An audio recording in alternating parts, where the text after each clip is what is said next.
So take it like a taker, because baby I'm a giver. It's VGC, the video game podcast, with me, Jordan Midler, Chris Scullion, and Aidan Bain. This week, unfortunately, we're talking about the PlayStation 5 Pro, but first, how we doing, folks? Aidan, welcome.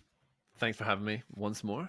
You're very... it's been a while. Has it been a while? I can't actually remember, because we do a lot of things. I can't remember the last one. They aren't canonically podcasts. But...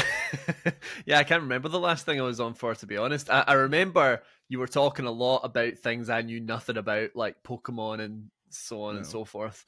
So I'm sure there's more of that today. Me and Chris Scullion thrive on talking about things that people don't know about. Chris Scullion, how are you? It's my bread and butter. I'm good. It's been a week. I'm very tired. I've got 2 paracetamol here waiting for my drink review. As difficult a week as you've had, Chris Scullion, you've not had to go to France, so I mean, no, but I'm driving to Bolton soon. That's almost as bad. Bolton. You're going to go and see Paddy McGuinness because he's he's cycling the length and breadth of the UK at the minute. I'm going to a funeral actually, so charade you are. At least it's not France. That's true. That's true. That's like I always say. I'd rather go to a good funeral than a shite wedding. So yeah. It's a shame it's not a Scottish one, because a Scottish wake, that's really where it's at. No. We'll keep the France complaining to a minimum, because I'm gonna take hostage of the entire off topic record just to rant about France. But I will give you one wee story. So I'm in France. I'm in Paris. I go to the Champs-Elysees because it's where the hotel is for this event that I was at, which I can't remember if I can say what it is or not, but it doesn't matter. At the Champs-Elysees, I'm like, okay, walk around. I see McDonald's, or McDo as they call it over there. They're doing a Hot Ones collaboration, as in the Sean Evans thing. In France, just in France. Yeah, I don't know if it's in the UK yet. These fast food promotions go all about it. Like in Burger King, we're doing a Mad Anime one as well that the wife wanted stuff from. Didn't do that. Went to McDonald's. I'm like, okay, I'll get the Hot Ones, because it's chicken nuggets, but it's like you get Hot Ones sauces with it. Completely sold out. Anyway, I get whatever I'm getting, and I sit down at an empty booth, and then this little French prick comes up to me. Couldn't have been more than 12 or 13. He goes, I was going to sit there. And I was like, well, you didn't hurt his turf, mate. I was like, there was nothing there, and he's just standing there with his food like an inch from me going, I was going to sit there though. And I was like, well, I'm sitting here and there was nothing here, so I just started eating.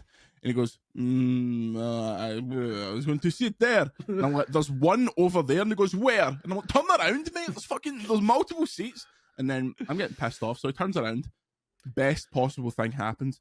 His massive plastic cup of Sprite spills on his tray, falls off his tray, lands, explodes, covers people's bags and shoes with Sprite, and he's just stood there like sacre bleu. And I'm like, yes, come on, what a victory. As you walked out, you put your hand on his shoulder and say, actually, mate, that was very good mastery of English.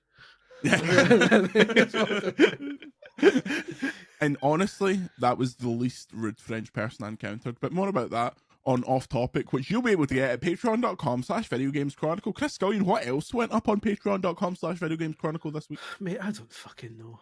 What did we do? You hosted it, mate. You hosted it. Chatting Vintage Games, aka CVG, our 100-minute Tony Hawk retrospective, full of footage. We really should have made a 900-minute one if we wanted to pay respect to the man. Really, we've actually let him down. But if he dies within the week, we did it. At the time of recording, it usually takes about 2 hours between the record and the release of this podcast. Tony Hawk is very much still alive at the time of recording, so God heal him. Get one of those TikToks we were talking about. Tony, no, Tony's gone. He's cut down in his prime. Speaking of Prime's an energy drink, Chris Scullion. Have you got an energy drink review? Do you know, it's not an energy drink, but it's a drink that I saw and I haven't tried yet, and I was curious about it, but I've only just finally found a bottle of Pepsi Electric. I hear mixed things about.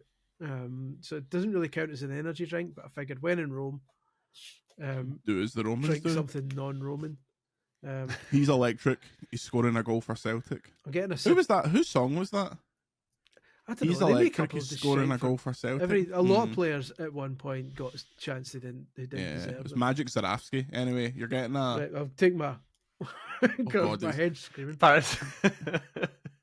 Can Sam B, the official energy drink historian, note on the list here that Chris Scullion is doing this avec paracetamol? How is it? It's a healthy breakfast. This. It's a kind Does of. it just taste blue?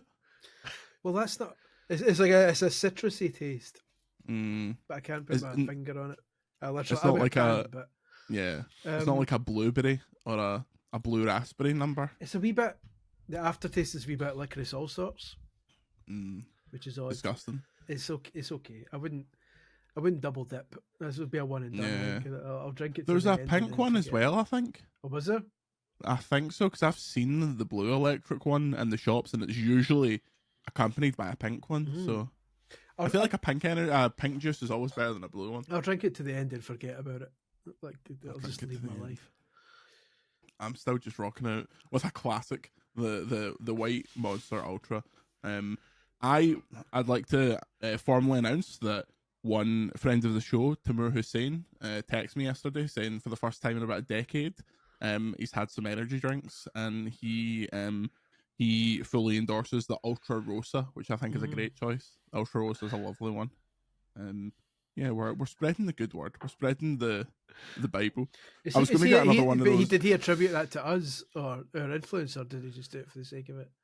Well, he's back in London briefly, and he had horrible jet lag, so he decided to partake. But he did have to contact the number one energy drink purveyor in the world as soon as it happened. So I feel like our influence can only grow at this point, which is why Monster Energy fucking sponsor this podcast. Like, what are you doing? Like, we give you, and I was going to say, oh, that'll mean that we can't review multiple energy drinks. Do you know that Monster own Relentless, NOS? There was another one that's Pure Huge Bang. Like, they own so many disparate energy drinks, so we could review whatever we want. But you couldn't say they were shite. You'd need to say they're all good. Well, unlike Push Square, we don't take money for reviews, so we can keep ourselves, we can keep our powder dry. Anyway, speaking of,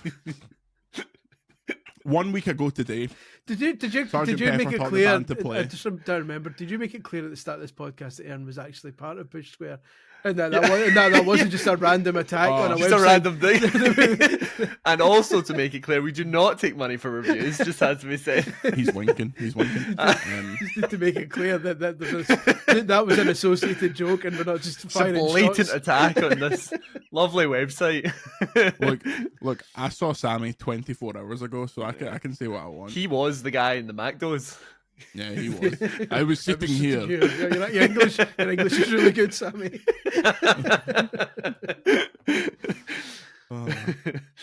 Nothing about Push Square makes me think they can speak English. Anyway, speaking of, it was a week ago today that a large box appeared in my house containing the PlayStation 5 Pro. I believe you were the same, Aaron.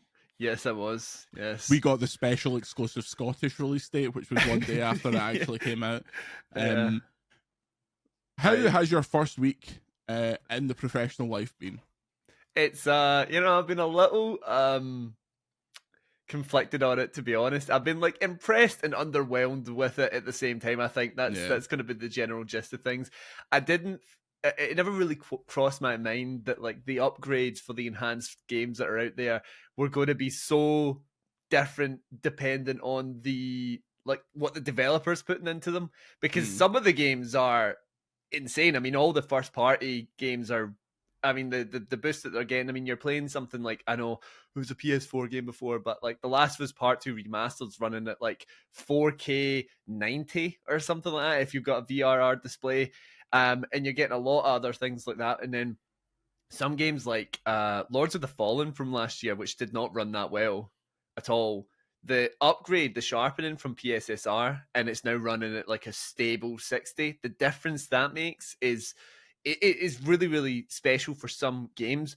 What I've been surprised with more than anything is, Mark Cerny, when he revealed this thing, was like, this is it's supposed to eradicate the need to choose. Do the I don't voice. even. I cannot even visualize it. I'm assuming Well, he goes quiet. Hey there. The PS5 Pro. So That's actually not bad. that's You're good. in the right ballpark. So he said that the point in this was partly to eradicate the need. I'm pretty sure he said eradicate during the technical showcase the need to choose between performance and quality modes. That is not the case for 80% of the games out there. You'll get the odd one like the Crew Motorfest ditches both modes. It's just one, like you have no choice. It's just running at this one that's 4K 60, combining the two.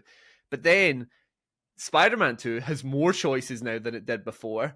Horizon Forbidden West still has a quality mode running at 30 FPS. Alan Wake 2 is still running at ray tracing, but 30 FPS. And this is a frame rate that Cerny called choppy. That's exactly what I was going to say. He specifically went, "Y'all don't want choppy frame rates," and then here we are. Like, yeah. So I think there's a real muddled messaging with this one, which was always going to be the case because it didn't have the easy sales pitch of the PS4 Pro, which was just like, you want to play in 4K, buy the Pro, cool. And the easy sales pitch that the PS4 base was absolute shite. Like, even when it came out, it was like terribly underpowered, whereas the shoot PS5 is still for whatever what is a shoot PS5 in the UK right now, like £330 because it's on sale for the digital version.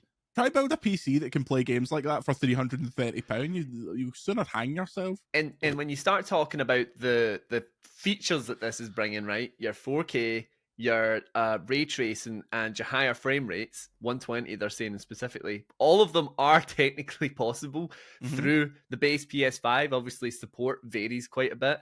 But yeah, this was not it is not the combination of fidelity and quality performance modes put together for every game. It's a really case-by-case nature. And some of the games are just not that different, you know? Yeah. I mean, I know the Digital Foundry guys were absolutely rimming Horizon Forbidden West, but I cannot, like, that game looks incredible already. I can't say that I was like, oh, this is a noticeable upgrade.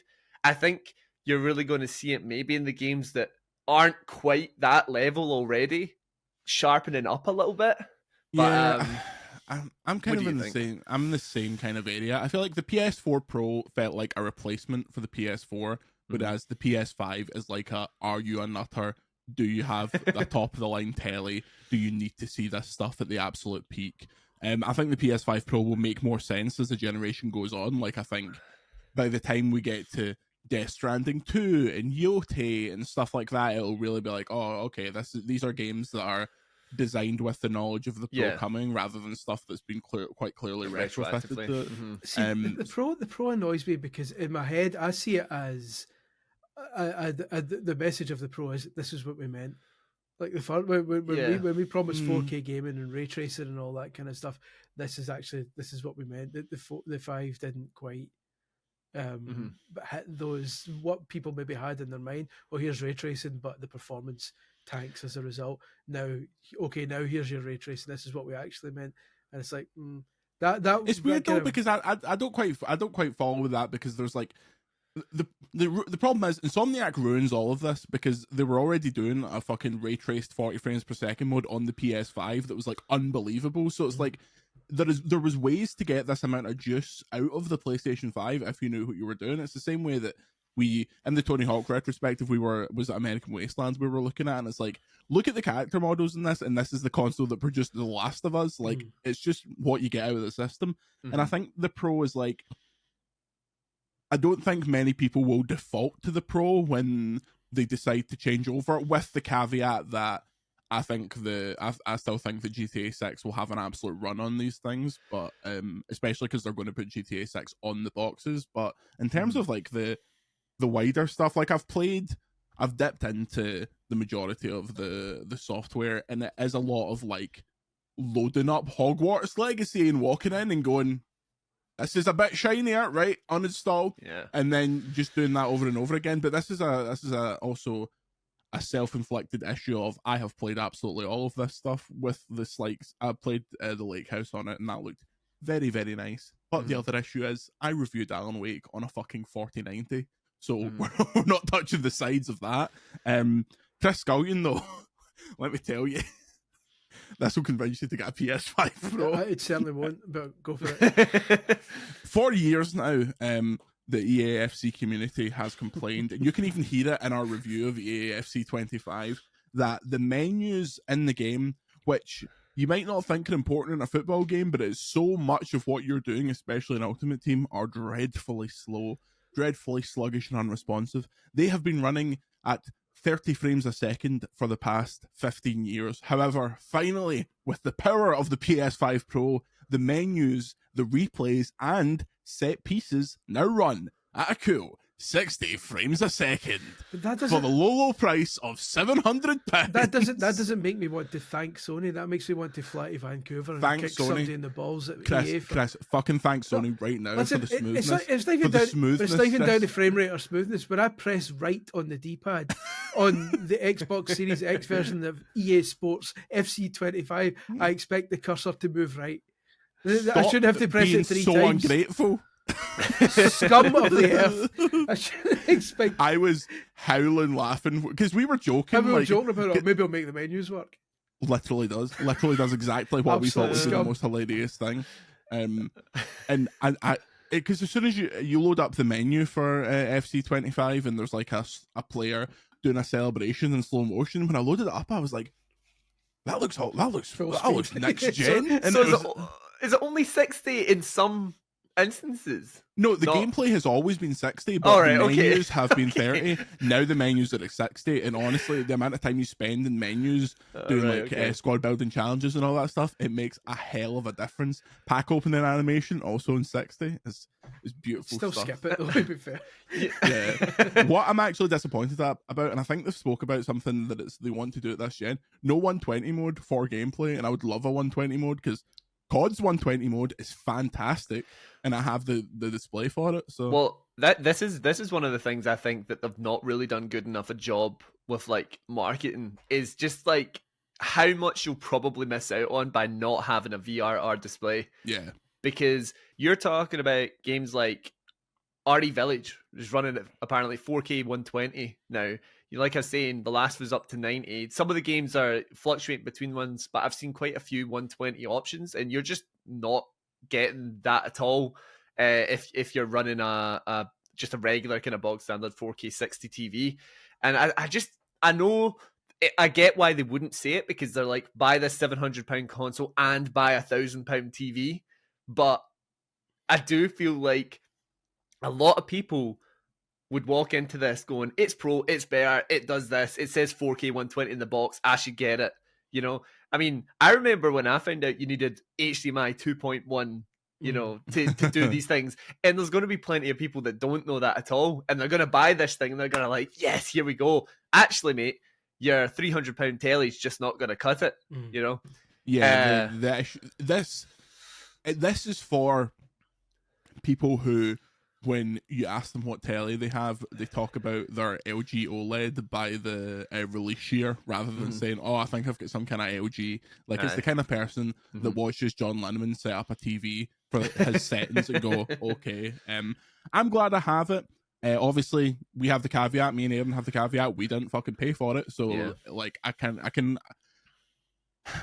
said before it came out that if I wasn't doing this job and wasn't getting one for work, I would probably end up buying one. And I still think if I bought one, I'd be in this middle ground between not being disappointed because I didn't expect anything and not being like super excited by it. It's just it's a nice to have, if Sony, and I like having the latest thing. If Sony came to your door right now and said that was just a rental for review purposes, we need to take it back now, would you go and buy one? Yeah. I probably would. Chris, for the job, I need to have one. It's fun. I've got the same job. I don't need one. I don't feel the need to have one. If you were reviewing all the first party Sony stuff, I think you absolutely would need to have one. I definitely would. Because people are already asking how stuff runs. Well, fuck them. 85 to 90% of not true. It's already selling better than.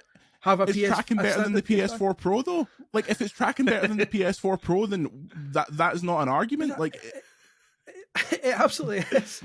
It's not, because you can't have, like, if it's tracking better than the PS4 Pro, then especially because that section of the audience is a section of the audience that reads games media. We need to be able to talk about how these things run on every gamut of systems. Sure, but by the same argument, then why don't we review everything on PC and Switch and Xbox and PlayStation so we can tell everyone how every configuration works for every game that comes out? Are we going to review Indiana Jones on? Are we going to review Indiana Jones on Series X and PC and PS5 and PS5 Pro? Well, first of all, it doesn't come out on PS5 at I know, the same but are we time. going to re-review it twice when it comes out next year? So we've got 4 reviews of the same game. But I specifically referenced the Sony first party stuff, and I think if you're the person that reviews all that stuff, you do have to be able to play it at the highest possible res. Sure, but at the same time, 90% of the people who are going to buy it are going to buy it on base PS5. So I don't know. This is a discussion we can take off air. But, no, I think it's interesting, and I simply don't agree. I think that in the same way that I think we have to have access to a really high quality PC to be able to see this stuff in the highest way they're offering it, I think we have to be able to see it in the highest way that they're offering it on. I don't know. I can't justify spending £700 on something that I need for work. I can't. I don't agree. I need it for work. I think. I'm happy. No, I think we need one for work. I don't think everyone needs it for work. I think we just need access to one of them. If one of us had it, I think that would be fine for coverage purposes. But I just don't think that when it's going to be a thing it's going to be Sony's target platform. First of all, like when stuff starts coming out later in this generation that runs shit on the normal PS5, is because they're targeting the PS5 Pro. Like I bet Yote and I bet Death Stranding are the first games that start to make the PS5 seem creaky, because there's already games this year that make the PS5 creaky, like fucking Dragon Age. How many more first party games this generation are there going to be that do that? We're four years into it already. When's PS6 coming? Have we got like 4 or 5 of these big games left before we move on to the next generation? Oh, I think we've got way more than that. Because the studios only had like a round of games at the start of the gen. Like the back half of the gen will have this stuff.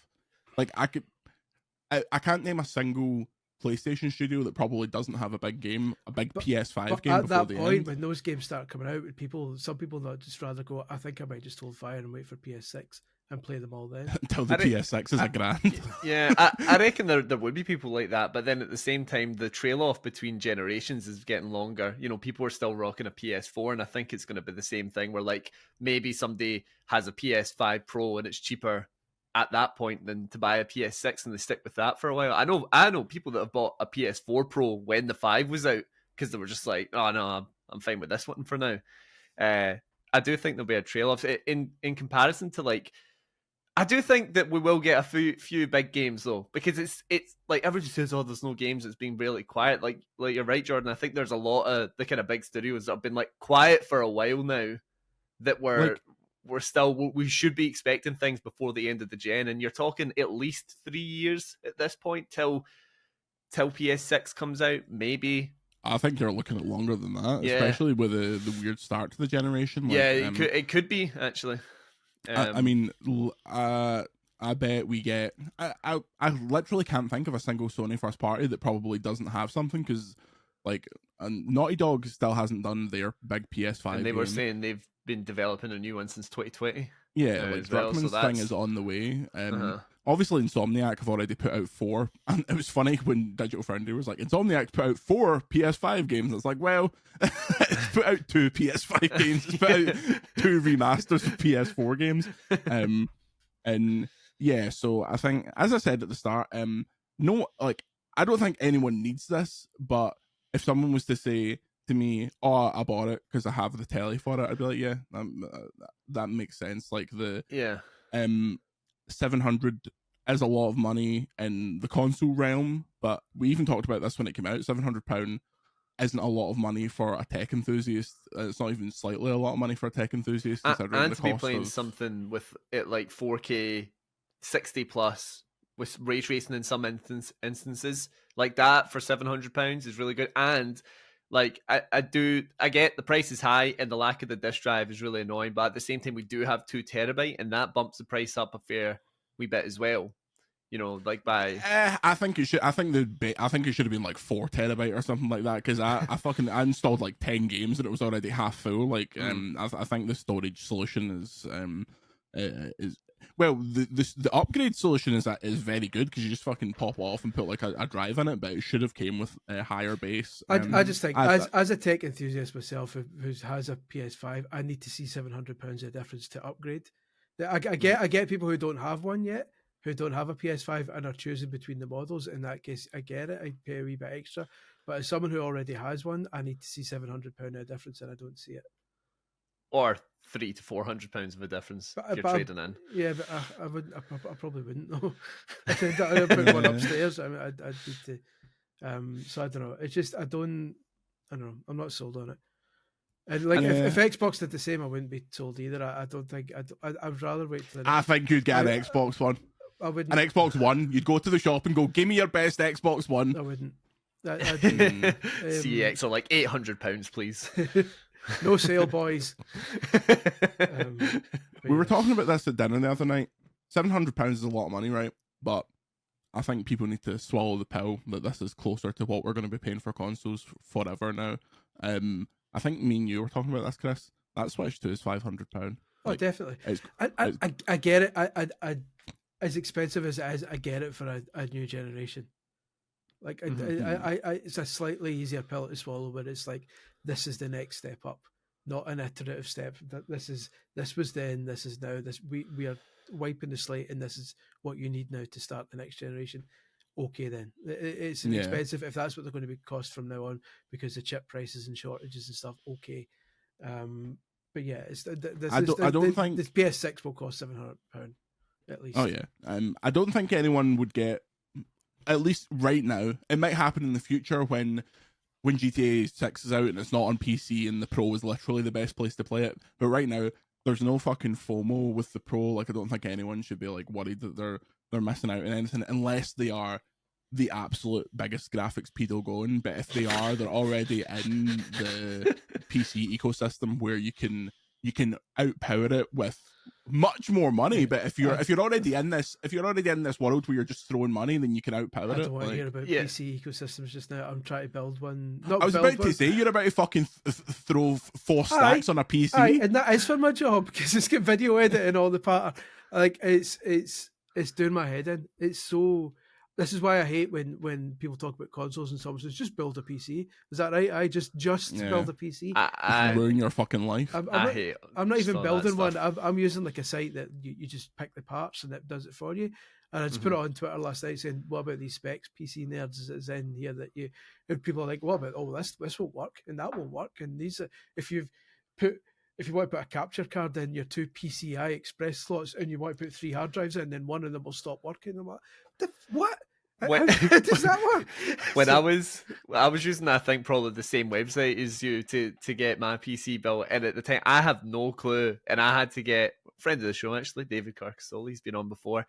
I had to get him to like properly walk me through every step, and I had zero understanding. I was just like, here's what I need it to do these things, do that. No. Okay, yes, and buy it from there. And the hassle I've had with my PC as well. And to kind of bring it back to the Pro stuff, I'm sure we spoke about it last time actually, Jordan, is like people keep using it's £700 at that point, just go to PC. I've got hundreds of games on my PlayStation account. Yeah.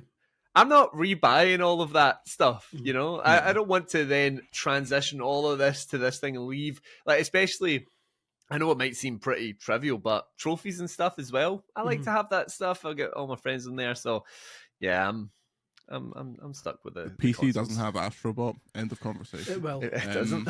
It sold 1.5 million. It will. I bet it doesn't. I promise you it will. If Sackboy can do it, Astro Boy can do it. But Sackboy's a fucking naivety though. Astrobot is the with the greatest respect to Astrobot, 1.5 million is a naivety. No, it sold about. Didn't Chris String said it sold good? So I mean, who you no, he said it sold good compared to other non-Mario platformers, like Spyro the Dragons. Though exactly, jumping in Scrooge McDuck money bins. But I do actually wonder whether that could come properly to fighting with each other. Really. We chose violence this week.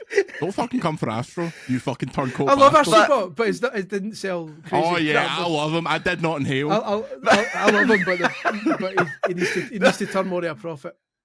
You can't. This is what it's all about for you. Raw sales. I'm in it for the games. It's all about the cheddar. It's all about the cheddar. The passion. If you don't bring the cheddar, you can whistle. This is why games media is fucked. It's the overanalyzation about shit that doesn't matter. That's right. Like fucking how a game sells. Right. It's how a game makes you feel, and Astro makes me feel good. How a game makes me feel is like if it's 60 frames a second or 49 frames a second. That's the difference in my heart. What frame rate does a blood pulse through my veins? You can. I don't think you can put that on PC though, because not everyone that would play it on PC would have a DualSense, and then how would that work? Because it's so integral to the experience. Score 1, 15 love. In conclusion, why is Returnal on PC then? Because you can. Returnal is not. But that's not as Returnal's one of the. No, well, they'll tweak it. They'll tweak Astrobot to make it less DualSense based. But they can. Let's watch these reprobates tilting the Xbox controller on a PC You can play Astrobot. Surely you can play Astrobot on a third-party PS5 controller that doesn't have all the. No, it tells you to fuck off. It's- Jim Ryan appears on screen. Goes, if you're one of the only 1.5 million people who bought this game, why are you coming for Astrobot? I'm not coming for Astrobot. I'm just why saying. Have you suddenly become an Astrobot? I'm not coming for Astrobot. I'm just saying if a game shifts 1.5 million copies in this day and age, especially a game with the marketing behind it that Astrobot had, they're going to look for more return on that. So I can see it going to PC to sell more copies. Yeah, stick with your shitty 30 FPS menus, bud. All right. Yeah, exactly. That's why I just want to make it clear this is my final appearance on the VGC. In conclusion, I think the PS5 Pro is fine. I think it's solid. Like, if I was to give it a star rating, I would give it 3 stars. It is exactly a 3-starrer. Why are you shaking your? It's not a fucking 2-star console. When it drops to 500, I'll buy it. It's never going to drop to 500 ever. I'll never buy it then ever. You have a vendetta against this console, and I don't understand why. I think it's superfluous. It is, but so that's my vendetta against it. That's my vendetta. Do you think this phone's worth 15 grand? Listen, Not 15 grand. 1500. He's got the Pablo Escobar build, the solid gold version. No. Using an infinity gauntlet to scroll through it. Don't you regularly spend hundreds of pounds on remakes of consoles that you already have? That is fucking superfluous. I buy all the tech, mate, and even then, I'm not having this. A PS5 Pro is worth more than any of these fucking 4K N64s have ever been. Not in here. Not in my 120 FPS blood. You're waiting enough. Jaguar. Aye, listen. This is the pinnacle of 64-bit technology. How much was a Jaguar when it came out? It was enough. It cost what it had to cost. Oh yeah. Aye. Oh, I'm trying to Google. The internet's so pissed. Where else were you playing Alien vs Predator back then? Yeah, good point. Actually, Chris. There we go. I just picked up this last week. Oh, Alien Trilogy on PlayStation. Yet to brilliant. play it, but yeah, just thought you'd maybe if you that. put in the cheat code, I got pink acid boots on. Yeah, I'll get you all the cheat codes you need. Oh, there we go. There you go. Anyway, patreon.com/TinyGamesChronicle For more arguing, for more absolute, we'll have a bare knuckle brawl outside Asda. Yeah. Who would win in a fight, Chris Scullion or Astrobot? That wee prick. Astrobot. Chris Scully doesn't have a DualSense.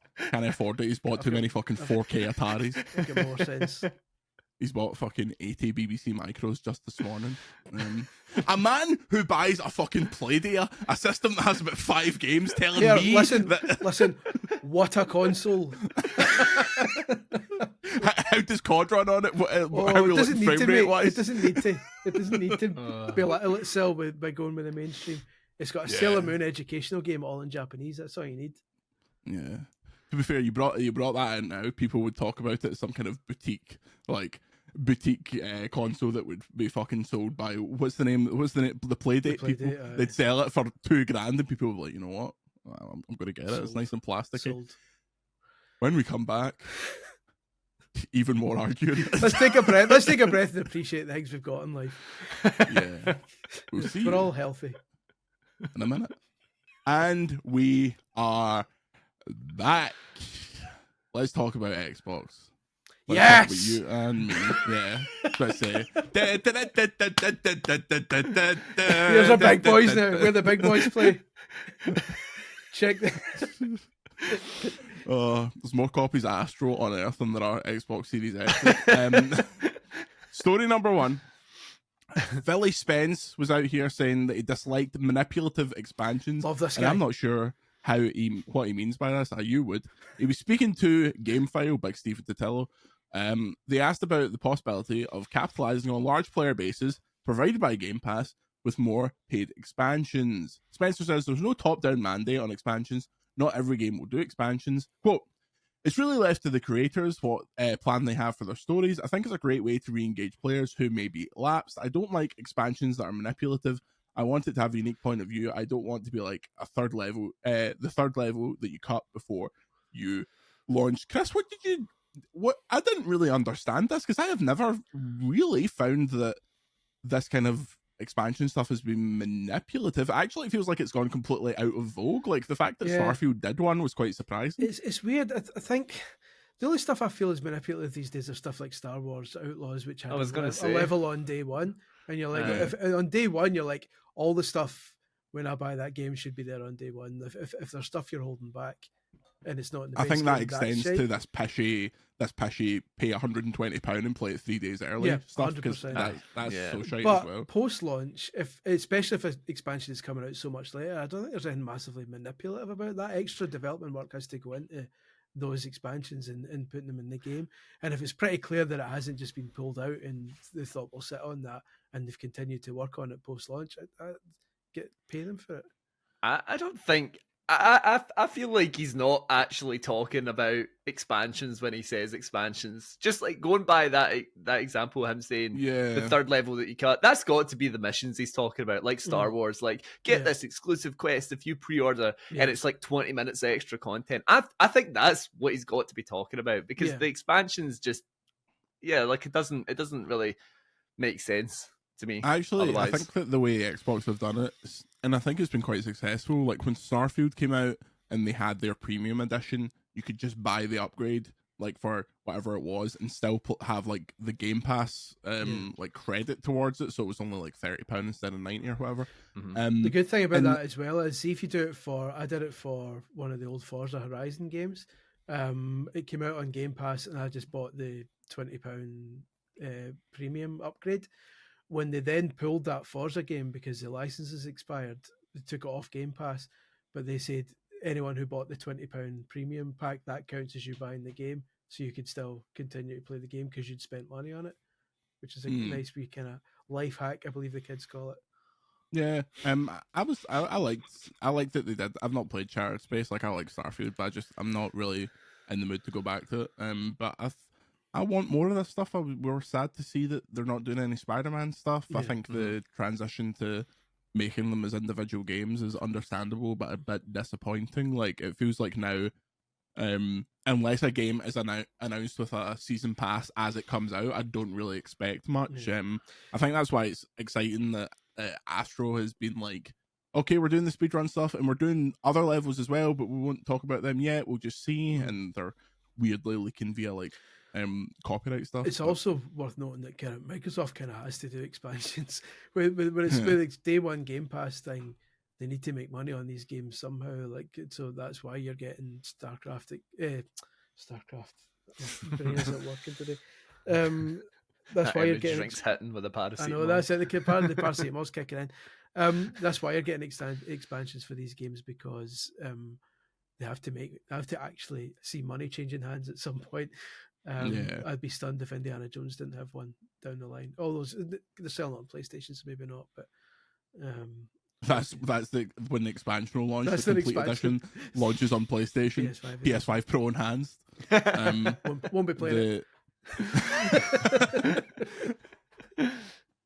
Yeah, I'd like to say, I agree. I think it's also completely kind of out of vogue, the bonus mission in your season pass stuff, because it went down so badly with Star Wars and we all saw how that went. But I think we need to target this fake release date shit about the 3 days early stuff, Yeah. because that is just pure FOMO manipulation. Recently, they Deck 9 done it with Life is Strange Double Exposure, a narrative game. They're like, pre-order this and you can play the first two episodes out of 5 2 weeks early. Like, that makes no sense to me at all. A narrative experience like that, it just is, it's wild. I don't like that at all. The only time that I thought it made sense was when they did the COD campaign a week before the multiplayer, because it's like a lot of that fan base will just patch the campaign and immediately like dive into the multiplayer stuff. So the idea of just throwing that to people who have already bought it and being like, you can play this now, we'll give you the multiplayer next week. That didn't offend me too terribly, but when it is literally like either pay for it and buy it on, it's like, do you remember when games used to come out on a Friday in the UK and a Tuesday in the US? It's like now they've just codified that as if you want the Tuesday release date, 120 quid. If you want to wait till Pishy Friday. And it's like in this day and age, like so many games are launching with bugs and stuff anyway. You might as well just wait for the normal, because they probably have patched it by then to fix any kind of early access issues. So I don't know. The worst ones they do is when the normal release date is a Tuesday, but they say like, if you pay 120 quid, you can play it on the Friday. So you've got a full weekend. Like, I know so many people that have fallen to that. Like, because once you're in for 70 quid, like that jump to the next edition is like, oh, well, why don't I? Video games, eh? Let's talk about Microsoft's new marketing campaign. This is an Xbox. The new slogan, "This is an Xbox," consists of a humorous series of statements pointing out things that aren't an Xbox, such as bento boxes and bus stops, as well as devices that can play Xbox games. Comedy-style marketing campaigns always read well in news stories. I've done this myself, where you're trying to explain it, and you're like, I'm basically just explaining the joke here, and it doesn't work. Adding the word humorous kills all humour. Yeah, quite humorous. These include mobile phones, laptops, Amazon Fire TV sticks, and the ROG Ally handheld. Initially, I was pretty down on this. I actually, having looked at it more, I agree with your skeet, Chris Scullion, that it's not bad in theory. I think the execution is quite confusing, and it still makes me sad that the fucking basically just conceded at this point that they're not going to try and go hammer and tongs, because I think I prefer when the two of them are fighting, because it makes both of them better, and you don't get a fucking 700 quid PS5 Pro if Xbox is still kicking a ball. But what was your take on this, Chris? Well, we've discussed this in the past about Microsoft's confusing, how they drop the ball when it comes to marketing and stuff. Unwilling to just say, like, and it's like, we have this amazing service. It's like the campaign itself, I find quite humorous, as they say. Quite humorous. But that's because I understand it. Like we're in this industry. We know what they're saying is, by the way, did you know you can play Xbox games on your Fire TV stick things? You can stream them in. By the way, did you know you can play Xbox games on a ROG Ally? By the way, did you know you can, etc., etc. A person who doesn't read games news every day, walking down the street, looks up at a billboard and sees, this is a bento box, and then a picture of a Fire Stick saying this is an Xbox, and nothing explaining what that means. They'll just look at it and go, no, it's not, it's a Fire Stick, and just walk on. Like, once again, they've gone too clever with the marketing and not just blatantly say to people, by the way, did you know you can now play Xbox games on XYZ? It's the same with the Game Pass. Nobody at any point have said, by the way, did you know if you spend 12 quid a month, you can get all these games for free? Not for free, but as part of your subscription. Did you know we have a Netflix type thing? Instead of fanning around and doing all this clever, we've done a deal with the Good Egg Company in the UK, where we'll put a picture of a box of eggs and say this is an eggs box, which the two Ronnies did first, and or one of the Ronnies, the one that was alive, and then here, God rest them both. Is Ronnie Corbett's away now? Ronnie's gone. Ronnie, come back and do it again. Ladies and gentlemen, I'm really sorry if this is how you find out that the two Ronnies are dead. We should have warned you. I know Barker died long before Corbett, but I forgot Corbett was away as well. Corbett died when he fell off that treadmill in the Amarillo video. Right. God rest him for that. Donate to children in need, folks. But yeah, it's like, it's just spell it out to people. Don't assume that cleverness is going to replace common sense. Just when you can do all the kind of weird, quirky stuff once people have got the message, give them the message first, and instead of like assuming they're going to go and figure it out for themselves. Go, I don't understand. What does it mean? That's an Xbox. I'm going to go and research that. No, put the words right in their face and tell them. As last week showed, people are fucking stupid. So you have to be able to explain it in one sentence. Like, the PlayStation marketing campaign right now is, this is a box that plays games. We have a box that plays games. See those games you like? You can play it on our box. Xbox's campaign is fucking this holistic, like, oh, it doesn't matter what you're looking at. If it has a screen, it can become an Xbox. And you're like, but so am I playing my games on that, or is it a streaming thing? What is it? How do you stream games? Do I need a controller? Can I just play this? Like, it's so fucking all over the place. And look, I know, I get it, right? I know they're still making no money, and they're not selling enough consoles. That maybe if they'd had some fucking good games in the last 10 years, they'd have been able to sell some consoles. Like, it's so deeply frustrating because you can see it all falling down. Like, Xbox does this, basically just becomes a platform service, as they've been threatening to do. They'll make an Xbox, but it'll be a boutique thing that only big hardcore fans fall into. They're essentially a big third party publisher now. All their stuff comes to PlayStation. Your PlayStation 5 Pro is an Xbox. In the meantime, PlayStation can just do whatever it fucking wants, because it's like, well, we're not close to Nintendo, but Xbox isn't close to us, so the three of them are all just running about like fucking headless chickens. It's do you know what the annoying thing is? Here's your advert.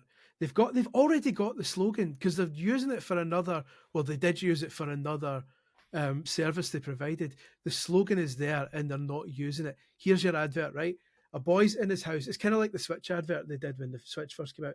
Boy's in his house playing the Xbox on his Series X console, which you see it. The camera shows it. He logs in. It comes up at the bottom. So and so has logged in, has signed in, right? He's playing his Xbox. He gets a text from his pal, do you want to come out? Aye, okay. He gets on the bus, takes his phone out, goes to room, and he's streaming games on his phone. He goes to his pal's house that night, logs into his PC, and he's playing the games on the PC. Xbox, play anywhere. There's your advert. Yeah. That tells the story. This guy's playing his games on loads of different things. He's playing the same Xbox games. That's the message. Sorry, can we actually just get a cat taking a shit in a box and say this is not an Xbox?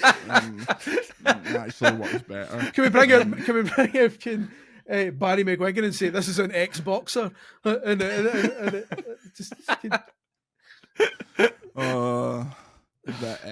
I think that the one that we've suggested multiple times is you have two people, like two parallel guys sitting down at their consoles. You add all of the games on Game Pass to your library, and the other person adds them all to their cart on a blue console, on a blue style homepage, and you show that on the other console it costs thousands and thousands of pounds, whereas on the Xbox it costs $12.99. That's it. It doesn't have to be so fucking complicated. Like, it's so simple. These marketing people get paid far too much. Far too much. That's the definition of stealing a wage. That's the thing. They feel like to earn their wage they have to be really clever and zany and out of the box. They could go, look at this campaign we came up with. Like, but it's shifting nothing. Like, sell things. Your job isn't to win an award for your clever wordsmithery. It's to shift Xboxes. It's mental that they are currently taking the fucking approach that the fucking launch PS3 did. When they're like, don't need to tell you anything about the messaging. Get David Lynch to make an Xbox advert where a camel fires an Xbox out its arse and it lands in a grave. Xbox has been play Xbox on your phone. The Xbox Gear Shop the other day launched a load of Halo 2 stuff for the anniversary, and it just made me sad, man. It's like, I was almost tempted to annoy you by they've also apparently they're adding this is an Xbox t-shirts. I'm very tempted to buy one just to annoy you absolutely. in the next podcast. So yeah, I might actually. You absolutely should. And I can't believe that got through so many rounds of people being like, yeah, this is the one. Like, it's Fucking Xbox, man. It's kind of sad, isn't it? It's Like it's a total losing game. Like I've said this for years at this point. I'm dying for them to have a run of amazing games. I'm very excited for Indiana Jones. I hope that's really good. I think them fucking, in retrospect, them bringing Indiana Jones to PS5 is like, and frankly, any of their games to PS5 is utterly like give mental. it a year at least, like 6 months. Don't nothing, announce it for you know? PlayStation before it's even out on Xbox. As your last big thing. Yeah. And finally, here you go, boys. Here's the keys. Like the whole, like, that's what Sony does well with like stuff like Final Fantasy and stuff like that. It's been hinted infinite times now that the big Final Fantasies are coming to Xbox, but they can't say anything yet because Sony's got them locked down to make people believe it's going to be exclusive on PlayStation forever. So everyone, oh well, I need Final Fantasy, I better buy an Xbox, I better buy a PlayStation. Don't, before it even comes out, go, by the way, don't worry, if you hold fire, you'll be able to buy it on the other one. That it literally took any need for me. Like I was kind of like on the fence, like maybe I get this on PC through Game Pass or something. And then as soon as they just said PS5, I was just like, all right, cool, I'll wait. Yeah, and it's like, in a sense, I get their financially, I get their reasoning, because they're like, we don't give a shit as long as somebody buys it. But they're scared that someone might buy an Xbox to play it. That's the thing. It's like mate, they're just buying bento boxes. We need them to buy the Xbox. Fuck. I mean, at least Spencer came out today and said we will still be making consoles. There will be another Xbox console, because that's my concern, that they were going to go Sega and basically say this was our last console. The end. I want the handheld. I want the next console. We've already established I don't want a mid-gen upgrade. I want them just to hold fire, do what they're doing just now, and then you just want a mid console. I want them to good. I want them to just go. Next generation starts now. Here's the next console, but you can still continue to stream and all the other devices. I think they'll have a, obviously, because of the way the world works, whatever year PS6 is happening, that's probably when they go with their next gen, because they always go together pretty much. But I think the next one will be offered as like here is our like premium offering, but you can also play it absolutely everywhere. And I think if the direction of travel continues the same way, as Chris String always says on here, they have nowhere near got to the Game Pass numbers that they were wanting to get to. If it continues like this, the next Xbox will probably be the last one that's not like like there was talk, and I'm pretty sure this has been talked about publicly, but I can't remember, that soon they're going to let other companies make things that are called an Xbox, like a ROG style console, a ROG like console style machine that plays all your Xbox stuff. And it's weird because when I had the ROG Ally like on a loaner for review, I've really loved that Game Pass just worked on it natively, which is something that the Steam Deck doesn't. So for that, like when the Xbox handheld comes out, I will get it, like no doubt. And I think that's a cool proposition.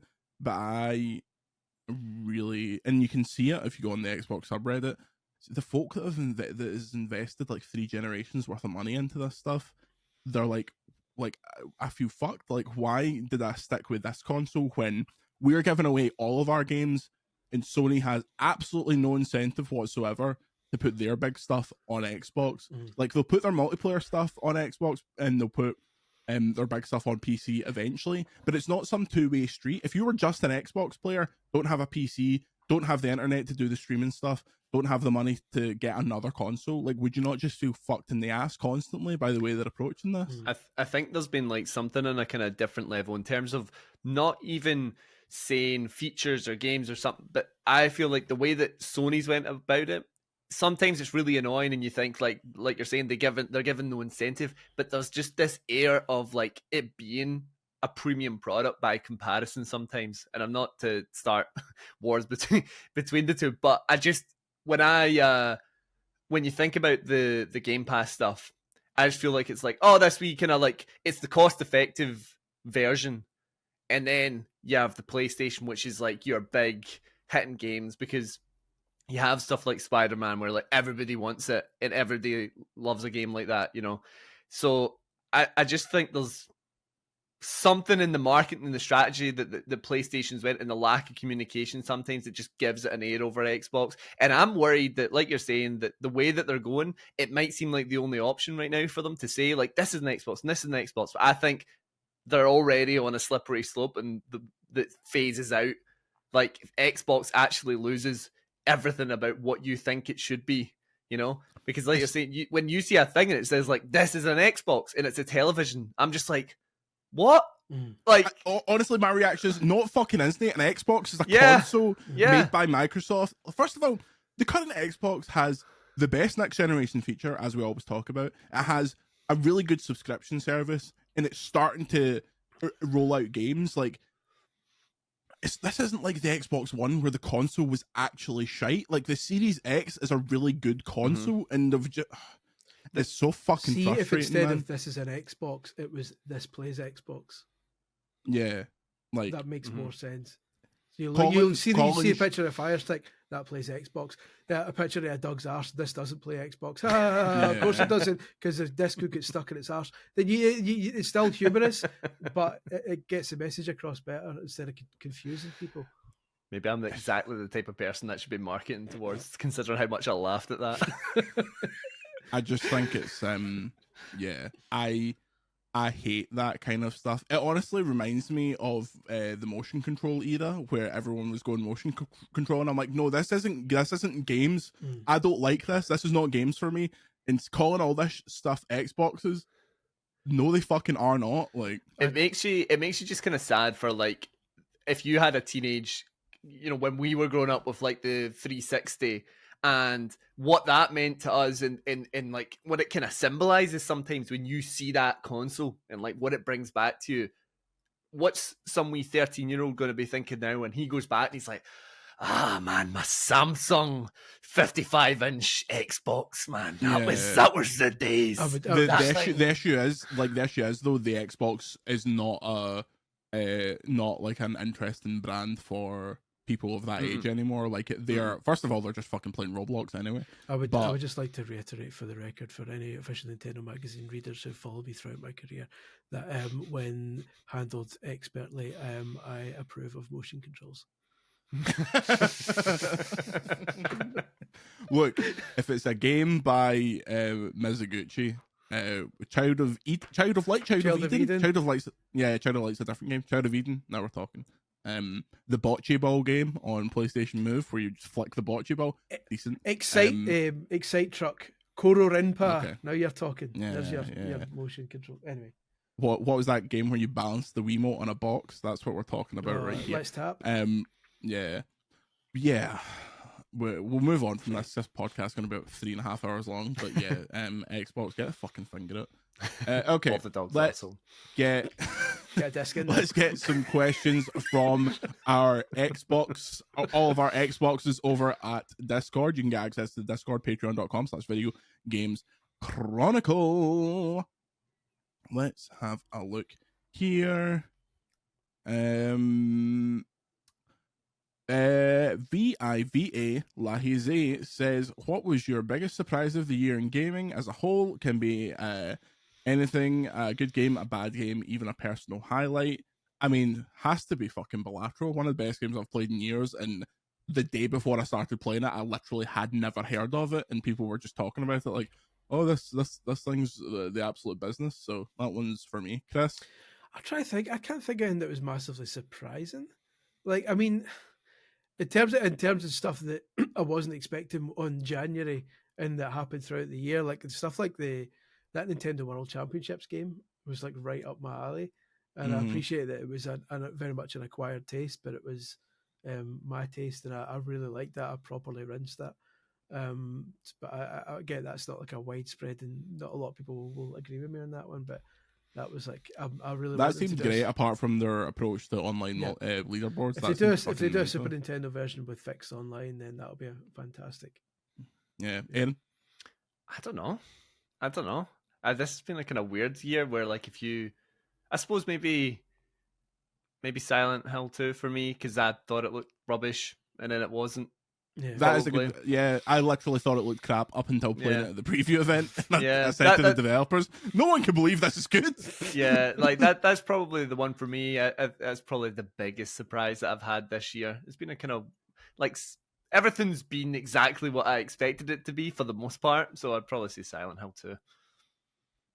2. Okay. Saturday Night 1980, Mike Tyson versus it's Jake Paul, not Logan, but who you think takes it on? I think Jake Paul's going to leather absolute fuck at him. He's a grandfather. He's an old man that can barely walk. Like I don't think this will be good at all. When is this? Yeah, it's tomorrow night. Tomorrow night. Oh, is it? I think it's tonight. That's why I'm not watching it, because like they're both pricks. But I would love to see Tyson punch his head off, but he won't, so I'm not going to watch it. Yeah. Jake Paul's like a fucking 25-year-old guy that's full of steroids. Like he's going to destroy him. Like I think anyone thinking anything else is absolutely off Did their you see head. did you see the weigh-in, like the whole the stuff that happened there? We crawled over to him, then stood up, and Tyson just scalped him. The fact that Tyson slapped him and he barely moved, like if you know. got slapped by 90s Iron Mike Tyson, you'd see your soul like leave your body and float up into the rafters. Like I think it's going to be a real embarrassment for the history of our sport. Boxing's shite anyway. Aaron, I've no idea, mate. we should box me versus you. Bane and Midler. Yeah, it'd be like fucking the end of Brawl for All. Get that Google. The two of us absolutely knackered by the end of round one. I'd be fine, brother. I played 60 minutes of football last night, and let me tell you, my legs are fucking killing me. Ryan Cobain, Kurt's father, asks, why is Poliwhirl the best Pokemon of all time? Poliwhirl is actually Pokemon creator Junichi Masuda's favourite Pokemon because he likes the fact that his belly shows his intestines, which is interesting. So just because he's a big Dreamcast fan. Yeah, true. I mean, he's Who's wrong. your number one, Chris? It's Psyduck's mine. Yeah, I thought you were a Psyduck man. That's a strong choice. He looks how I feel most of the time. Yeah. So I'm very much a Psyduck man. I can relate to him. Aaron? Mate, yeah, asking me first questions. Yeah, I've never played a Pick Pokemon, a Pokemon for fuck's sake. Just say Pikachu and move on. Pikachu. Honestly, like I'm not even joking, Aaron, but I think a lack of knowledge about Pokemon is like tantamount to not being able to do this job. Like that's like saying you don't know. That's like saying you don't know who fucking Mario is. I mean, it's worse because Pokemon is bigger and better selling and more widely known than Mario. Like it's I don't know what the fucking price is. Square don't cover it much. To be fair, it's not a big push there story. No, I don't know. Like I used to watch the show back when I was a kid. I remember I had one point where like the most I was into Pokemon was I had a tennis ball. I just watched the movie and I was like, I'm going to pretend this is the Pokeball, and I threw it and I was like, well, there's that. Let's move on to something else. And I just never your looked at lack it again. of imagination is astounding, honestly. Yeah, it's just, I've never been, I don't like the style, and the games look terrible to me, to be honest. They look like the most boring games ever, but yeah, it just ain't for me. It just ain't, I'm happy to let you go and play your wee Pokemon games. That's fine. It just ain't for me. This is why people say the things they do about you. This is the last time I'm on this podcast. I mean me. I asked for some questions on B-Sky. So Hamish Black says, given the recent exodus of many users, do you still find any value in using Twitter? Do you still feel like you need to be over there for the sake of the brand, either as VGC or individually? The only reason that I still have Twitter is because stuff often happens news-wise there first. If that wasn't the case, I would have already just made mine a link to Blue Sky. Yeah, I still need to be there. There are people who haven't moved, and like I moved to Blue Sky because there are a lot of people who have moved, and it's part of the gig, and also just because the books I write and stuff like that, I need to get as many eyes on them as I can. Yeah. So I need to stay on both to cover both kind of groups of to people. appeal to all the Nazis. Exactly. I mean, did you see the guy who the other day I slagged off one of Trump's appointments? And some guy from Canada, claimed to be from Canada, says, that's it, I'm returning one of your books. I have returned one of your books because of that. It's just 3 minutes later. I thought, you've returned it already, mate? Do you live in a bookshop?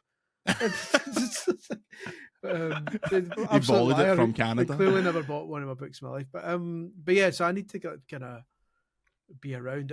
On the day Twitter dies, I'll not mourn it. Yeah. I don't... I don't think it's ever going to be like a thing where it's just like that's it, it's done. This seems like the biggest kind of exodus from the platform, but I think to kind of the issue I had last time when everyone was leaving with Threads is you look at Threads like right now. If you were to go by what people are saying in our kind of circles, it's like Blue Sky, Blue Sky, Blue Sky. Blue Sky just hit 15 million users, whereas Threads has like over 30 million daily users, and Twitter's probably still going to be way beyond that. So it's like, it's going to be a gradual thing rather than a slow moving off. And it seems like it now because things are kind of heated because of like the election and Elon being a twat and all this. But I think it's going to be the same thing as last time when it was dead, which is 2 months from now, people are still going to be there. And these other platforms are going to struggle to like hit that number, those kind of levels. I think Blue Sky's got wrong legs. Because I think that's wrong because companies are going to stop posting it on X because they don't want their stuff next to fucking literal Nazi propaganda. Yeah. Like the Guardian's already done it. There are rumors that a massive games company is going to stop doing it very soon. Like, it's I do think it will be probably the one. Threads is fucking pish. I know that's why I think it's different this time, because when the mass exodus to Threads happened, like I was part of it. I think a lot of people quickly went, "This is shite," actually, and then they kind of crawled back with their tail between their legs. Blue Sky so far is doing 90% of the stuff right. There's still some things I think that I wish they would change. I wish they would let you filter notifications on your phone, because I'm getting notifications every time someone likes something I write. Which, let me tell you, the stuff I say is pretty like-worthy, guys. So my phone's going off. My phone's going off like fucking Blackpool Illuminations. So I'd like to be able to filter nominations, so it's just notifications, so it's just for replies and stuff like that. We things like the videos could be longer, etc. But the videos, you can only upload 50 meg. Well, they're already saying they might add a subscription service where you can customize it more and maybe get better videos. I'm up for that. I'd pay for that. If that's all they're doing, the problem with Twitter was that it created a class system basically where if you pay money, your replies will be at the top. No, we don't want that. I'll happily pay a subscription if that's what you get. Okay, Jamie H. 1224 says, now that the final Astro speedrun level is out, there's a galaxy-sized hole in the overworld opposite Speedrun Galaxy. If there's more DLC coming, which there is, what do you want to see and what bots do you think will feature? What I want to see is hard levels. The speedrun stuff was fun, but I think it kind of petered out towards the end. I want levels as hard as that last challenge level. Yep. As far as bots, I mean, we did a news story the other day. Tomba's coming. None of that Ubisoft stuff has appeared yet. I don't actually know who this week's bot is, so maybe they're in that. But I want one or two Helldivers. Yeah, I want Jim Ryan, Herman Hulst, Hiroki Totoki, Kaz Hirai, the whole. I want big fucking baldy Phil Harrison to come out and talk about Gran Turismo for 3.5 hours. Yeah, Chris, I think you're in the same boat. Hard stuff this time. Yeah, I like, again, I enjoyed this. I think I said this before. I enjoyed the speedrun levels, but I've got no interest in kind of online leaderboard type stuff. I don't like when the challenge is how can you exploit this better than other people are exploiting it. I can't be bothered like trying to figure out the pixel by pixel minutiae and all that. Just let me get to the end. Give me something that's going to test me, and when I get to the end, I can move on, forget about it. I don't like repetition. So I think I sunk like 4 to 5 hours into that first speedrun level, and I don't even know if I'm still beyond you, but I beat you, Jordan, and then I just went, probably not. Don't bring You're it back. Almost certainly not. But I beat that, and I just was like, I think I've sunk quite enough time in this. I cannot be doing this every week. The first week I put like 2 hours into that one level.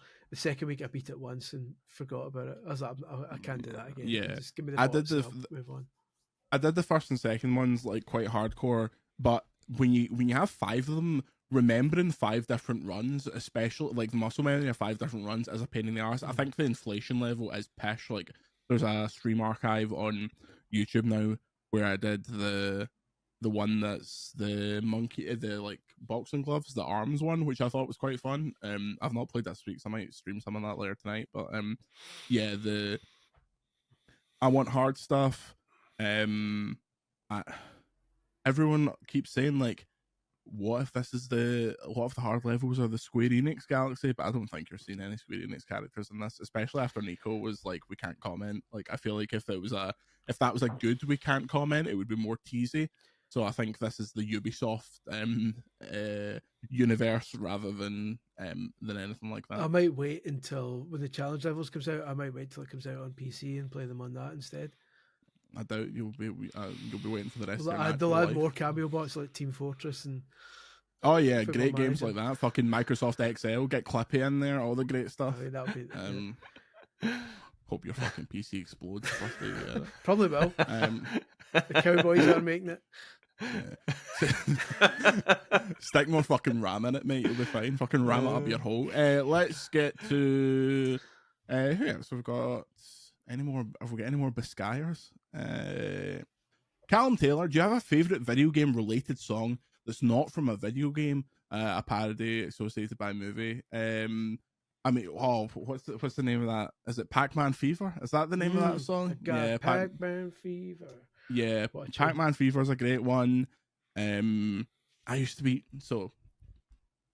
I don't know how many people in the audience will remember this. There used to be a website called sarcasticgamer.com. Do you remember this, Chris? Vaguely, aye. They would do parodies about like video game songs and stuff, and they had a PS3 one called "How to Kill Your Brand," which was based on "How to Save a Life" by I do remember. I remember that one.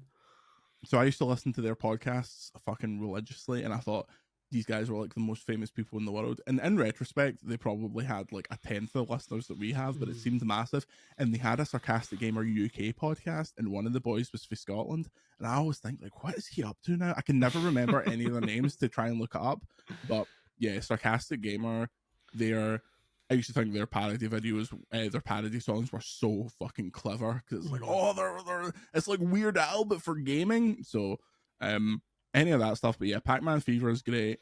There's a song called